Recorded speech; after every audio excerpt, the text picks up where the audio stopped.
Olá, tudo bem com vocês? Espero que sim, sejam todos muito bem-vindos aqui ao nosso canal Transcendência. E neste vídeo vamos falar sobre um tema que muita gente já ouviu falar, mas que pouco se conhece, pouco se estuda.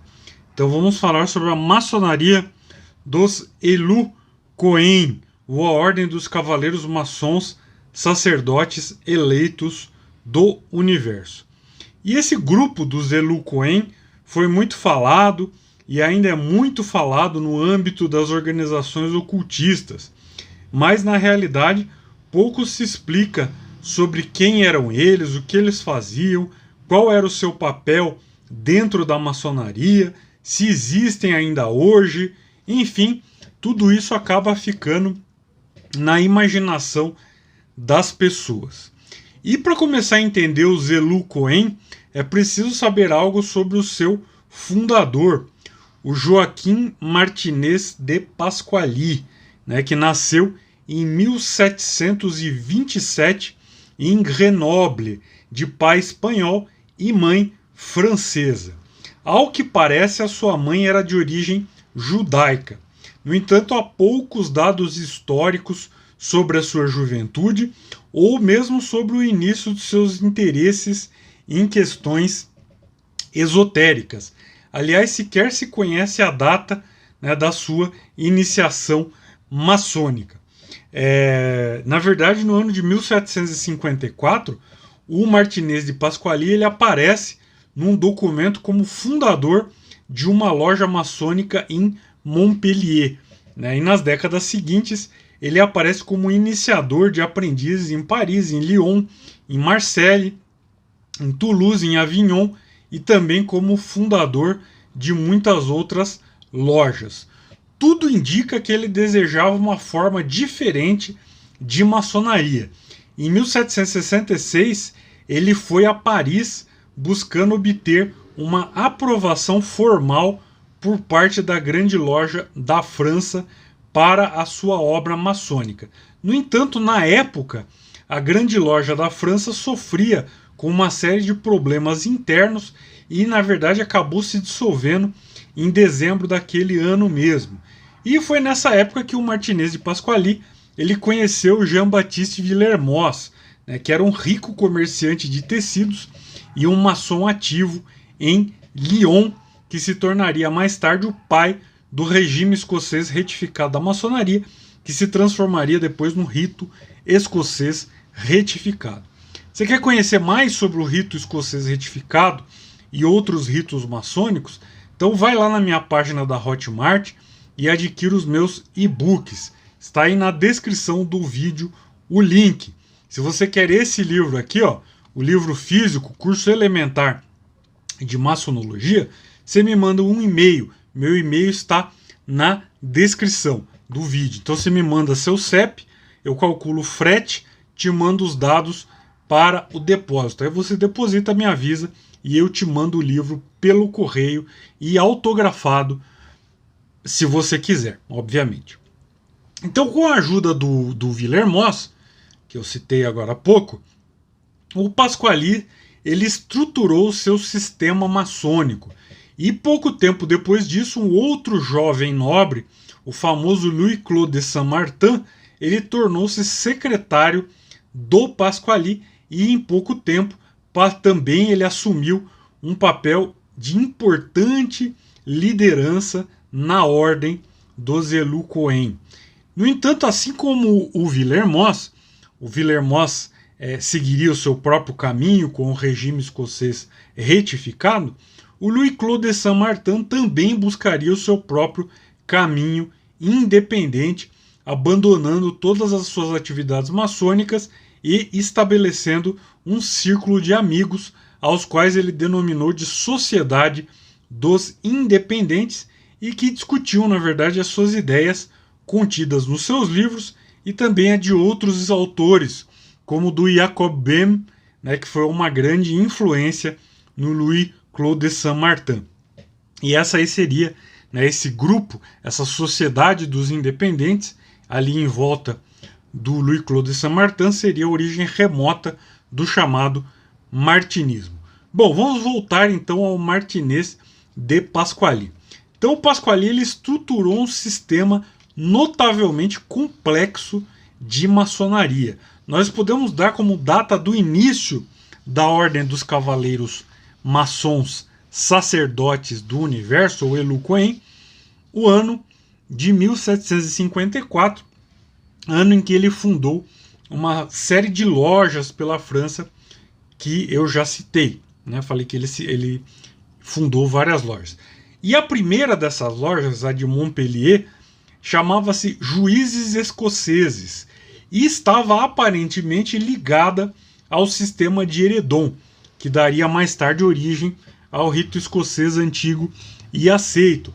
Mas o Martinez de Pasquali ele já fazia ali algumas modificações, né? Então, na verdade, não era propriamente o sistema de Heredon, mas o sistema de Heredon, seus altos graus, era meio que usado como a base do próprio sistema do Martinez de Pasquali. A primeira loja que fazia referência expressa aos Elu Cohen apareceu em Toulouse, no ano de 1760. E o sistema organizado pelo Pasquali tinha 4 graus em uma primeira classe, que era uma classe mais maçônica, por assim dizer. Então, tinha os graus base, né, de aprendiz, companheiro, mestre, e um 4º grau que era chamado de grande eleito.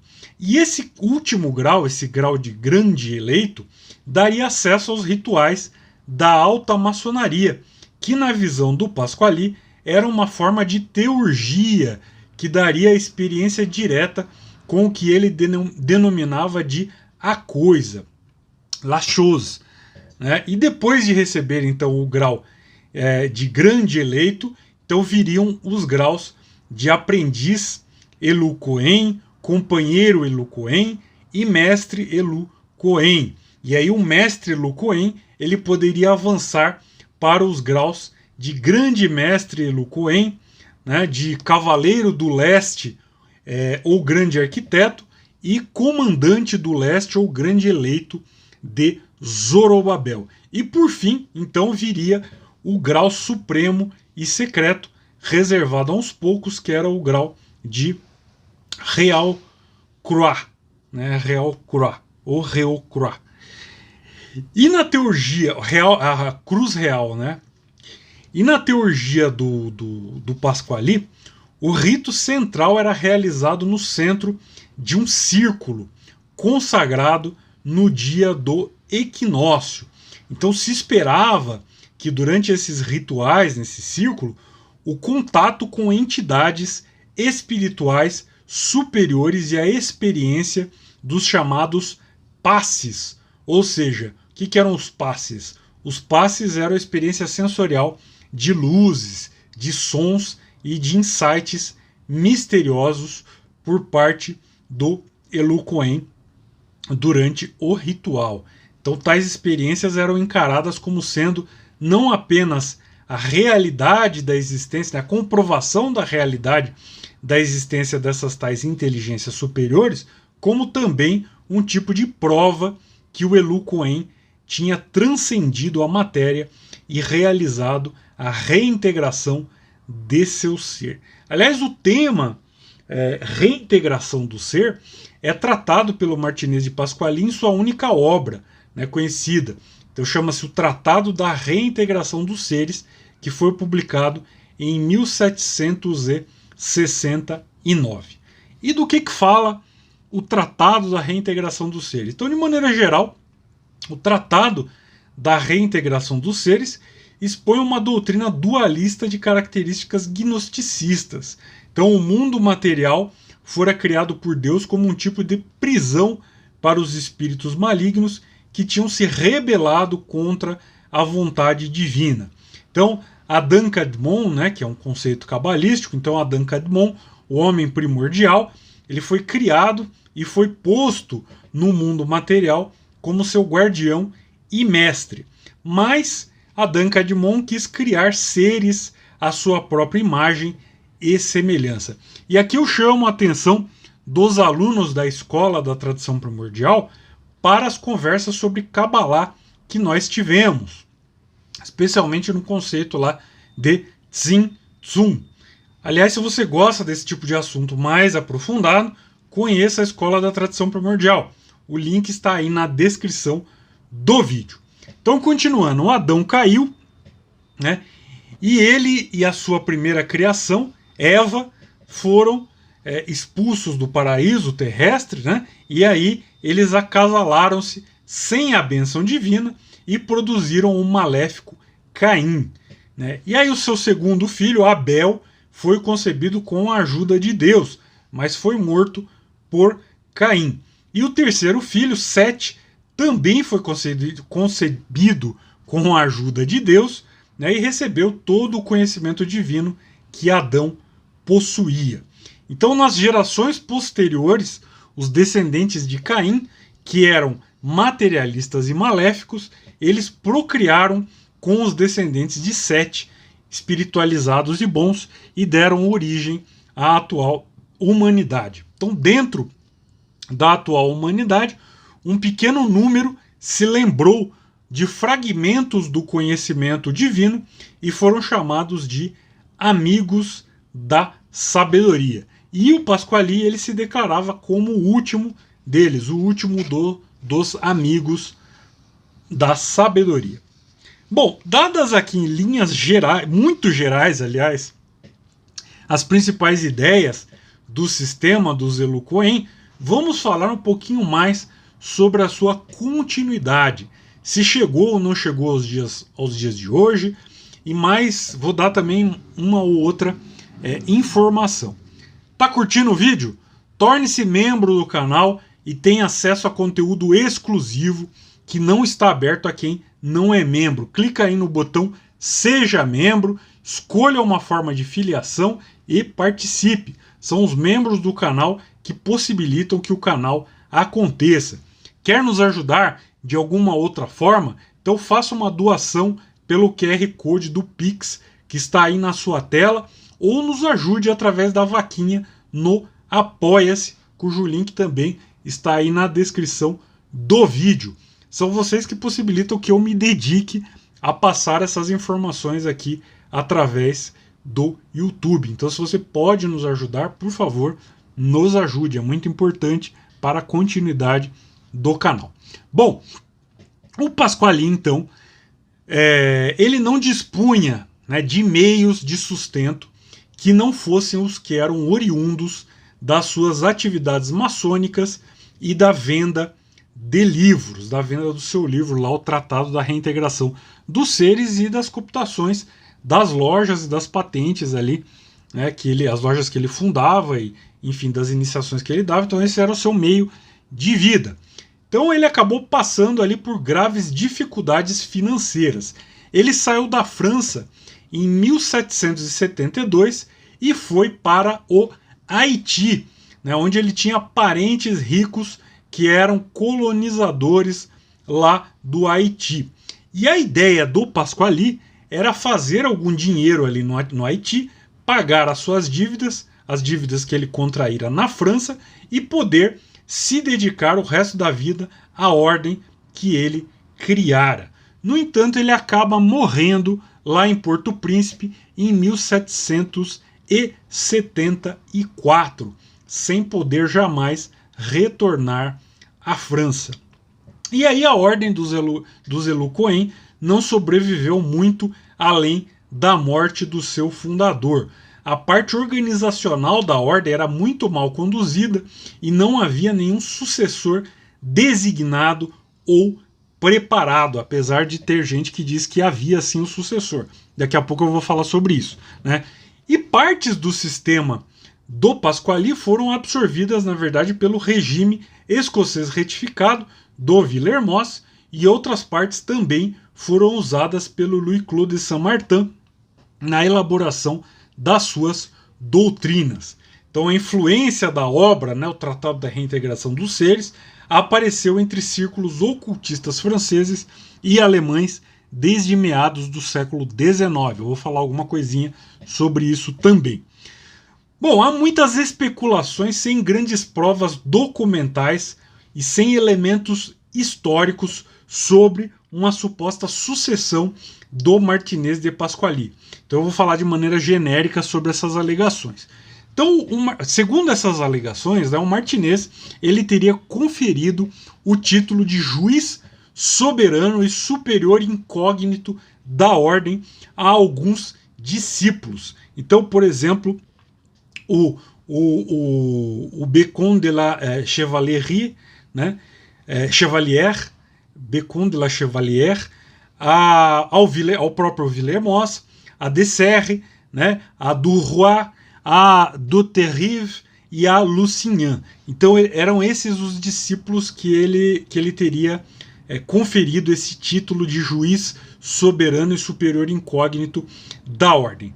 E antes da sua morte, o Martinez ele teria alegadamente designado como sucessor o seu primo, né, o Armand Cagniet de Lester. Armand Cagniet de Lester. E o Armand Cagniet de Lester ele faleceu em 1778, logo após, teoricamente, né, segundo essas alegações, logo após de transmitir os seus poderes ao muito poderoso mestre Sebastián de las Casas. Isso tudo, como eu disse, são alegações, né, alegações sem prova histórica. Então a continuidade e a sucessão da ordem dos Elú-Cohen suscitou numerosas disputas, né? A suposição é que os graus e as doutrinas elas teriam sido transmitidas pessoa a pessoa, dentro de grupos que eram denominados como areópagos cabalísticos de 9 membros.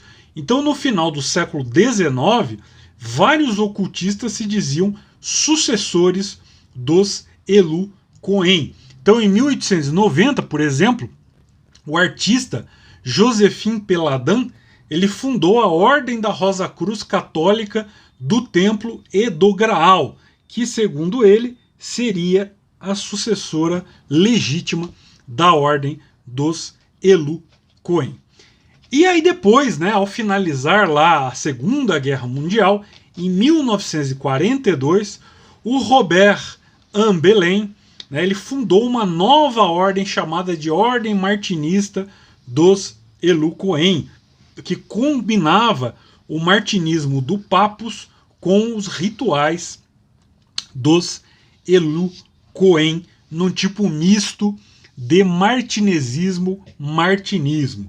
E aí a base dessa fundação seriam documentos possuídos pelo Ambelain. Bom, há ainda outras alegações, né? Há ainda a alegação de que um ramo dos Elú-Cohen teria sido preservado lá no Haiti. Lembra que o Martinez de Pasquali ele morreu, né, em Porto Príncipe, no Haiti. Então, esse ramo dos Elú-Cohen teria se misturado ao culto voodoo, né, no Haiti. Eu não vou entrar nessa seara para que o vídeo não fique ainda mais longo e a coisa fique ainda mais intrincada, né? Vocês já estão percebendo, né, o quanto começa a se complicar a história com essa questão das sucessões, com vários ramos e etc. Então, há grupos, vou falar aqui só que há grupos de Elú-Cohen no Haiti até hoje ligados a ocultistas europeus que, em geral, usam muito desse sistema aí que eu falei, né, do Robert Ambelain. E os grupos modernos, né, que se alegam, que se dizem Elú-Cohen, são todos oriundos aí desse grupo de 1942, né? Então, não são uma continuidade histórica do grupo do Martinez de Pasquali. E eu citei aqui o Papus, o martinismo do Papus e as ligações do Papus com essa ideologia. Então eu vou falar um pouquinho sobre a sua teórica ligação com os Elú-Cohen. O Papus ele alegou em 1895 que ele possuía rituais e arquivos originais da ordem dos Elú-Cohen, que teriam chegado às suas mãos seguindo ali um trajeto um tanto sinuoso. Então os arquivos dos Elú-Cohen teriam ido para o Villermoz, né, em 1782, o Villaermoz ele teria transmitido esses arquivos, esses documentos a um sobrinho dele, e esse sobrinho morreu, a viúva ficou com os documentos, essa viúva teria passado esses documentos a um sujeito chamado Cavernier, né? E esse Cavernier ele era um interessado em ocultismo. Então esse tal Cavernier também era um bibliófilo e ele conhecia ali um vendedor de livros chamado Elie Stel, né? E esse Elie Stel, que também era um conhecido do Papus, teria colocado os dois em contato. Então o Cavernier e o Papus teriam se encontrado através desse vendedor de livros. E aí nesse encontro, né, os pontos ali, os interesses comuns, o Papus teria obtido uma autorização para copiar esses documentos que estavam em posse do Cavernier.